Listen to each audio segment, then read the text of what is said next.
Madam ಕೂಡ ನಾವು ಪುಣ್ಯ ಈ ಒಂದು ಪುಣ್ಯ ನೆಲದಲ್ಲಿ ಹುಟ್ಟಿ ನಾವು ಬಹಳಷ್ಟು ನಮ್ಮ ಜೀವನ ಪಾವನವಾಯಿತು ಅಂತ ಹೇಳಲಿಕ್ಕೆ ನಾನು ಬಯಸ್ತೇನೆ.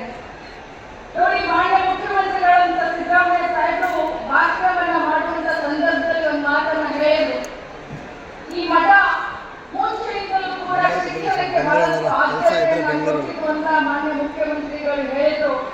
ಆ ಮಾತನ್ನ ಕೇಳಿಸಿದ್ರೆ ನನಗೆ ಇನ್ನೂ ಬಹಳಷ್ಟು ನಾನು ಅಷ್ಟಿದ್ರೆ ಕಳಿಸ್ತೇನೆ ಅಂತ ಯಾಕಂತಂದ್ರೆ ಈ ಮಠಮಾನ್ಯಗಳು ಸರ್ಕಾರದ ಯಾವುದೇ ರೀತಿಯ ಸವಲತ್ತುಗಳು ಇಲ್ಲದೆ ಕೂಡ ಸಾಮಾಜಿಕ ಕಾಳಜಿ, ಸಾಮಾಜಿಕ ಬದ್ಧತೆಯನ್ನ ಇಟ್ಟುಕೊಂಡು ನೂರಾರು ವರ್ಷ, ಸಾವಿರಾರು ವರ್ಷ ಸಮಾಜದಲ್ಲಿರುವಂತ ಅತ್ಯಂತ ಹಿಂದುಳಿದ ವರ್ಗದ ಮಕ್ಕಳಿಗೆ, ರೈತರ ಮಕ್ಕಳಿಗೆ ಯಾವುದೇ ಜಾತಿ, ಯಾವುದೇ ಭಾಷೆ ಅಲ್ಲದೆ ಯಾವುದೇ ಒಂದು ಬೌಂಡ್ರೀಸ್ ಇದ್ರೆ ಅನ್ನ ದಾಸೋಹ, ಅಕ್ಷರ ದಾಸೋಹ, ಸಂಸ್ಕೃತಿ ದಾಸೋಹ ಮಾಡ್ತಾ ಇವೆ ಅಂತಂದ್ರೆ ಎಷ್ಟೊಂದು ಹೆಮ್ಮೆ ಅನಿಸ್ಬೇಕು ನಮಗೆ.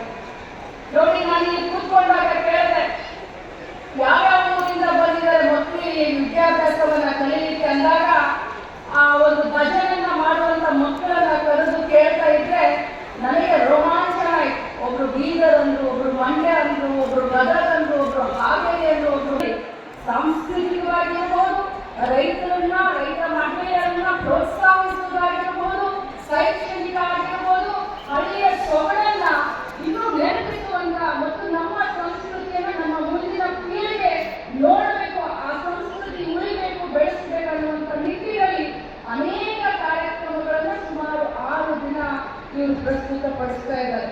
ಬಂಧುಗಳೇ, ಬಹಳಷ್ಟು ಖುಷಿಯಾಗುತ್ತೆ.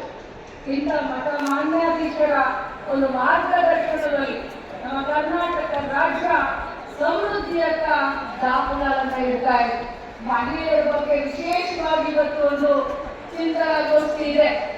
ಮಹಿಳೆ ಕೃಷಿ ವಲಯದಲ್ಲಿ ಮಹಿಳೆಯ ಚಟುವಟಿಕೆ ಅಂತ ಹೇಳಿ ಇವತ್ತು ಯಾವುದೇ ವಲಯ ತಗೊಳ್ಳಿ, ಅದರಲ್ಲಿ ಮಹಿಳೆ ಮುಂಚೂಣಿಯಲ್ಲಿ ನಿಂತು ಇವತ್ತು ಕೆಲಸ ಮಾಡ್ತಾ ಇದ್ದಾರೆ.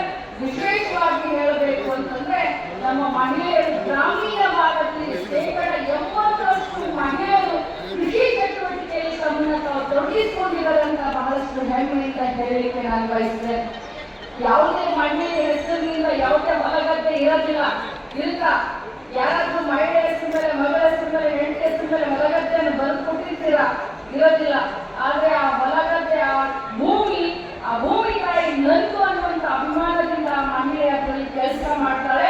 ಕುಟುಂಬವನ್ನ ನಿರ್ವಹಣೆ ಮಾಡುವಂತ ಎಲ್ಲ ಸಹಕಾರವನ್ನ, ಎಲ್ಲ ಪಾಲುದಾರಿಕೆಯನ್ನ ಕೂಡ ಮಾಡ್ತಾ ಇರ್ತಾರೆ. ಇವತ್ತು ನಾವು ಮಹಿಳಾ ಕೃಷಿಕರನ್ನ ಸನ್ಮಾನ ಮಾಡಿದ್ವಿ ಮತ್ತು ಅವರಿಗೆ ಪ್ರೋತ್ಸಾಹ ನೀಡುವಂತ ಕೆಲಸವನ್ನ ಕೂಡ ಮಠದಿಂದ ನಾವು ಮಾಡಿದ್ವಿ. ಬಹಳಷ್ಟು ಸಂತೋಷದಿಂದ ಈ ಒಂದು ಕಾರ್ಯಕ್ರಮದಲ್ಲಿ